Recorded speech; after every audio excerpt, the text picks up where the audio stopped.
Halo semuanya, selamat datang di CCIT Podcast. Balik lagi sama aku Naura dan di sini kita akan ngobrol santai seputar dunia kuliah dan karir langsung dari pengalaman nyata. Nah, khusus di episode kali ini kita kedatangan alumni CCIT FTUI yang akan berbagi cerita dari masa kuliah sampai masuk dunia kerja. Langsung aja kita sambut Kak Bia. Hai Kak Bia.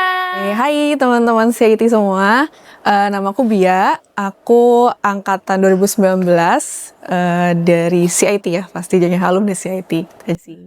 Oke, sekarang sedang sibuk apa nih Kak Bia? Bekerja sih pastinya ya. Bekerja. Oke, dulu sebelum masuk CCIT nih Kak, latar belakang pendidikan Kakak tuh apa sih? Kalau boleh tahu? Berarti sebelum kuliah gitu ya, Iya betul, sebelum kuliah. SMA-nya gitu ya. Iya, betul. Kalau aku SMA biasa sih, IPA pada saat itu ya. IPA. Di mana tuh Kak kalau boleh tahu? Di Jakarta Timur di SMA 62. Oh, teman-teman SMA 62, ayo Adakah? shout out. Oke, aku mau langsung aja nih ketanya ke inti pertanyaan nih. Apa sih yang membuat Kakak tuh sebenarnya dulu tuh tertarik mau belajar di CCIT? Oke. Jadi sebenarnya pas awal aku kurang tahu sih sebenarnya CIT gitu ya itu apa gitu. Sempat tahu itu dari orang tua kebetulan. Oke. Dan dikenalin dari saudara juga ada yang di CIT juga kebetulan. Oke. Terus memang dari SMA itu emang udah tertarik banget untuk masuk per-IT-an gitu ya. Jadinya mencarilah tempat-tempat mana sih gitu yang bisa kita coba gitu kan. Akhirnya yaudah kita cobalah di CIT ini dan alhamdulillah masuk di sini gitu sih. Pertimbangan besar saat Kakak mau masuk itu apa sih Kak? Boleh nggak? Aduh, lebih ke jurusan mungkin ya karena pada saat itu yang mungkin bisa dibilang ada beberapa tempat yang jadi tujuan pilihannya gitu ya. Dan memang kalau aku pribadi karena memang udah lama banget pengen IT gitu ya, pokoknya harus IT gitu pada saat itu. Jadinya ya udah kita coba aja nih sisi IT gitu karena memang yang ku tahu sisi IT itu fokusnya di IT gitu kan. Dan memang sejalan lah sama apa yang aku inginkan. Kita akhirnya ya udahlah. Tapi kalau ngomongin masalah pilihan nih, Kakak tuh sempat ragu atau kayak membandingkan dengan tempat lain gak sih? Oh, sudah pasti sih. Karena pada saat itu kan jujur kurang tahu gitu ya sisi IT itu seperti apa atau kayak alumninya pun aku kurang tahu gitu kan pada situ. Karena yang saudara aku sebut itu juga seangkatan sama aku. Jadi memang baru nyoba juga gitu kan. Dan ya pasti awalnya pertimbangan universitas-universitas yang lain ya kan, rekomendasi guru, rekomendasi orang tua kayak gitu kan. Jadi ya pastinya ada keraguan gitu ya. Ini jadi gimana ya nanti pelajarannya seperti apa, lingkungannya seperti apa. Tapi yaudah akhirnya kita masuk dan coba. Ya alhamdulillah dapat lingkungan yang baik juga sih di CIT. Alhamdulillah ya Kak ya. Alhamdulillah. Tapi sebelum masuk pasti kan ada ekspektasi nih Kakak sebelum masuk ke CCIT ini. Aduh, ekspektasi Kakak tuh apa sih waktu mau masuk CCIT? Pastinya ekspektasi seperti kuliah pada umumnya kali ya. Maksudnya orientasi awal-awal gitu ya, orientasi ini itu gitu. Keseruannya ya. Iya, keseruannya gitu. Itu sih mungkin. Oke. Lanjut lagi nih kita ngomongin skill nih Kak. Skill atau ilmu apa nih yang paling terasa manfaatnya sampai sekarang sejak Kakak belajar di CCIT? Oh, yang paling aku inget tuh kalau CIT itu kan berfokus pada praktek ya. Kita banyak banget ngerjain project. Iya, betul. Dan kalau yang teori itu ada sih, tapi kan satu semester tuh cuma sekali ya dibandingkan project yang 2 kali. Seingatku ya, Iya. juga. Dan itu yang menarik banget sih buat aku karena bisa hands on langsung sama project, dibantu sama dosennya juga. Terus ya hasilnya kan dalam bentuk output yang memang udah bisa project beneran gitu ya bisa dibilang gitu. Dan itu sangat amat membantu aku untuk build the skill itu sih gitu dan menuju ke kerja. Kalau misalnya bisa lebih spesifik nih Kak, skill tersebut tuh mulai terasa di dunia kerja tuh bagian apa gitu? Contohnya misalnya kan ada UI UX atau web development gitu. Nah, menurut Kakak itu gimana? UI UX mungkin ya, karena memang aku punya ketertarikan di UI UX itu awalnya dari CIT ini. Pas itu ada mata kuliah yang berhubungan dengan desain antarmuka gitu UI UX. Dan itu yang ngebuat aku wah ini Menarik. Kayaknya bisa deh aku dalemin karena bisa dibilang ini desain tapi masih mempertimbangkan dari segi IT-nya juga gitu kan. Dan itu yang memang aku juga suka kebetulan kan perdesainan gitu kan. Dan juga mungkin selain UI UX, web development yang ngoding itu menarik juga sih buat aku. Tantangan yang pernah kakak hadapi selama belajar dan bagaimana sih cara kakak menghandle-nya gitu? Karena aku angkatan 2019 ya, dan Iya. itu 2020 tuh COVID kan. Iya, jadi kekat ya kak?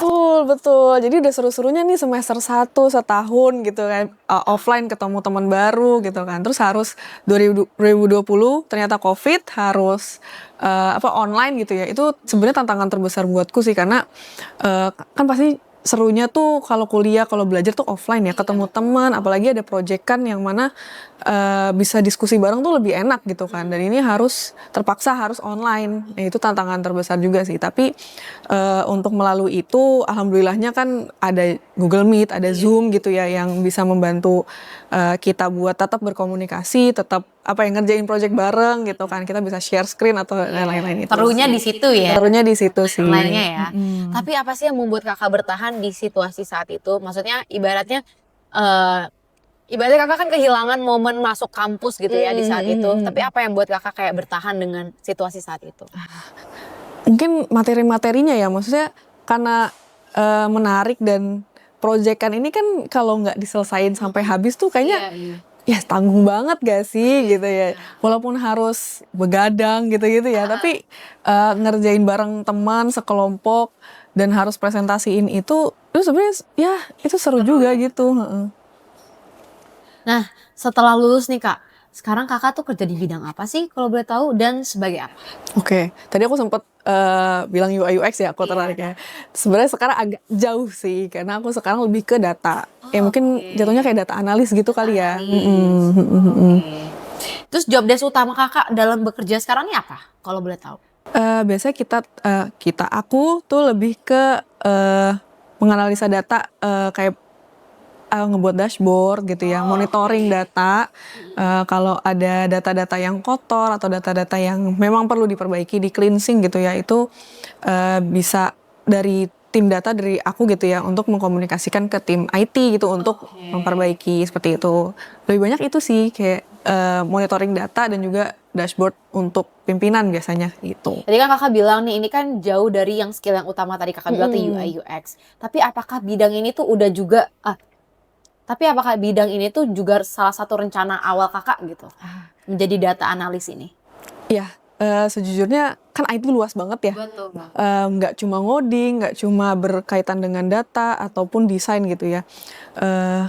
Memang jadi data ini adalah suatu hal yang sempat aku tertarik gitu untuk masuk ke situ. Even setelah aku udah UI UX, dan mungkin setelah UI UX aku juga nyoba di produk sebagai product manager juga, itu sempat juga. Kepo aja sih, karena ngelihat data itu tuh menarik gitu, karena banyak hal yang bisa dieksplor dari situ kan gitu. Jadi memang jalan yang memang udah dibilang direncanakan juga enggak juga sih, tapi Udah ada di vision loh. udah di vision lah gitu ya, walaupun sedikit dan ya gitu lah. Paham, bisa dipahami. Bisa dipahami. Iya, bisa dipahami. Nah, tadi kakak lulus tahun 2021 ya? 2021 ya kalau di CIT-nya ya. Iya.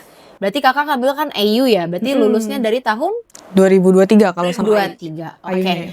Berapa lama nih kak waktu yang kakak butuhkan dari kakak lulus hingga mendapatkan pekerjaan pertama?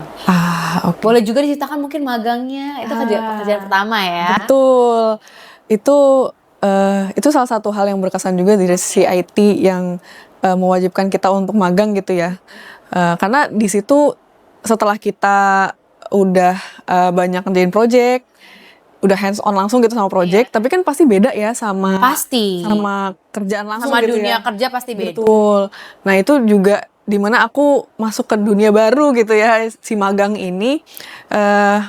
Untuk nyari magang tuh aku sebenarnya cukup lama ya, dan disuruh magang tuh aku 2023 awal berarti kalau nggak salah. Oh, 2023. Karena itu Berarti pas bener-bener lulus langsung magang gitu? 2022 berarti. Oh, 2022 berarti periode magang ya? Periode magang, betul. Pas periode magang itu, karena aku udah tahu gitu ya 2022 awal itu harus magang.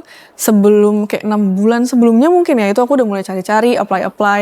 Karena itu pun belajar kan kita interview, untuk bikin CV, interview, dan lain-lain gitu kan. Jadi emang aku sengaja jauh dari target gitu ya, untuk bisa belajar, untuk bisa nyiapin gitu kan. Dan alhamdulillah sih sebelum dari target itu di awal tahun 2022 itu udah dapet. Oke, itu magang pertama ya? Magang pertama sebagai UI UX. Oh, keren banget. Boleh dong tepuk tangannya dong ya. Terima kasih. Terus Kak, dari magang tersebut? Dari magang tersebut, alhamdulillah nggak lama dari situ ditawarkan lah untuk posisi product manager pada saat itu gitu. Memang agak masih dekat dengan UI UX karena masih berhubungan dengan produk gitu ya, tapi udah nggak desain lagi nih gitu. Itu sebuah pertimbangan yang cukup berat sih pada saat itu, karena aku masih ingin explore UI UX gitu ya pada saat itu, tapi harus switch nih gitu ya. Dan bebannya pun lebih berat karena harus nge-manage produk ini secara keseluruhan, nggak cuma desain tapi juga harus manage software engineer-nya juga gitu kan. Dan bagaimana si produk ini akan di-develop ke depannya, seperti itu. Kayak sebagai anak magang yang belum lama magang gitu kan ya, belum lama terjun di dunia kerja, itu cukup sulit juga sih buat aku pada saat. Tapi aku ya udah aku coba lah gitu, karena opportunity kapan lagi sih gitu kan ya. Alhamdulillah ya udah aku melanjutkan lah sebagai product manager di kantor tersebut dan udah nggak magang lagi pada saat itu. Jadi magangnya itu jadi sebuah batu loncatan Kakak ya. Jadi dapat pekerjaan utama Kakak. Betul.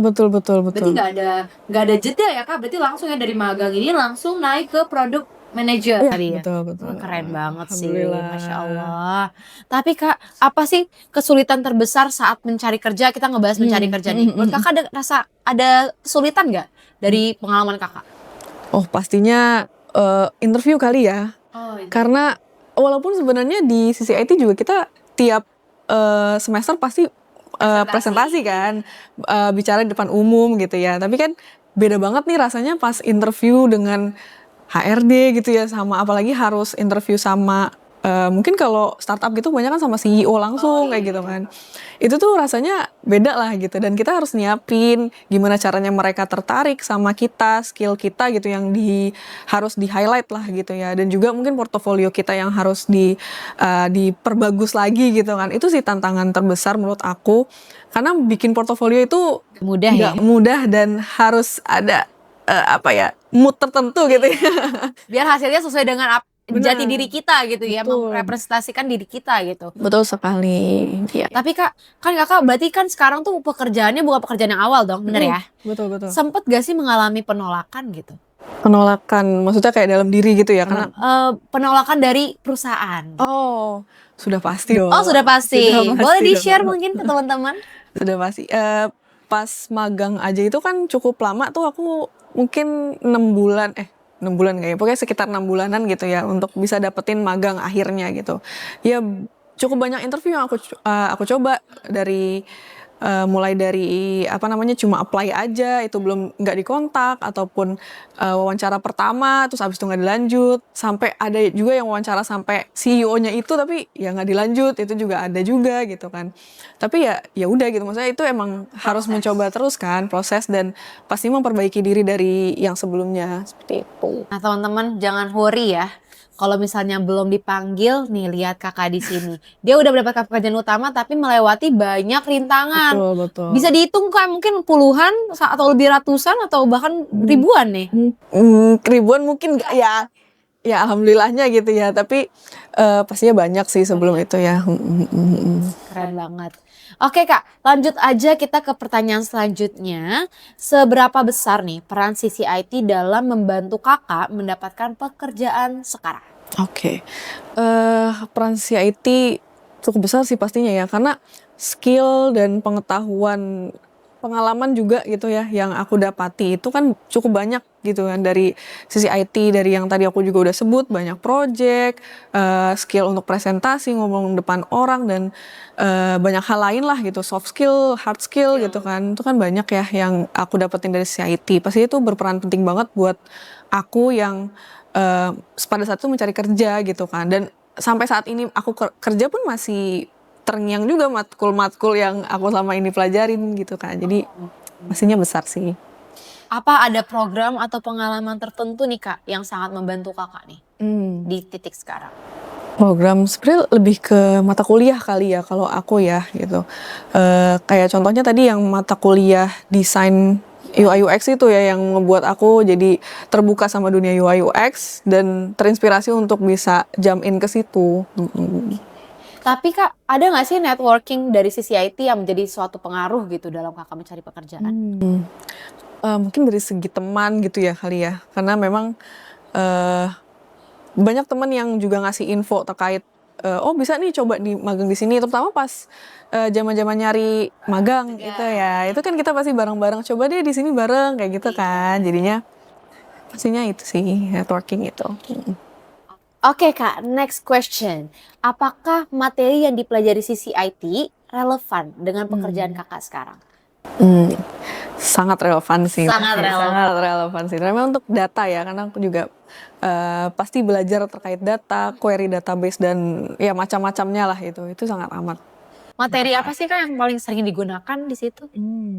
Karena aku lebih ke data kan sekarang, data analis itu terkait database management kali ya.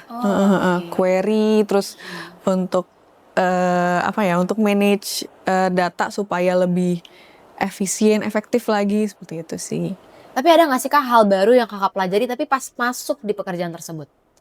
Banyak sih pastinya ya. Banyak ya Kak? Terutama mungkin soft skill kali ya. Karena kan kalau di sisi IT pasti kita dari segi edukasi aja gitu ya, dari segi pembelajaran aja. Tapi ketika kita masuk ke dunia kerja dan akhirnya ketemu nih sama orang-orang yang beda-beda juga kan, usianya berbeda, terus pengalamannya berbeda.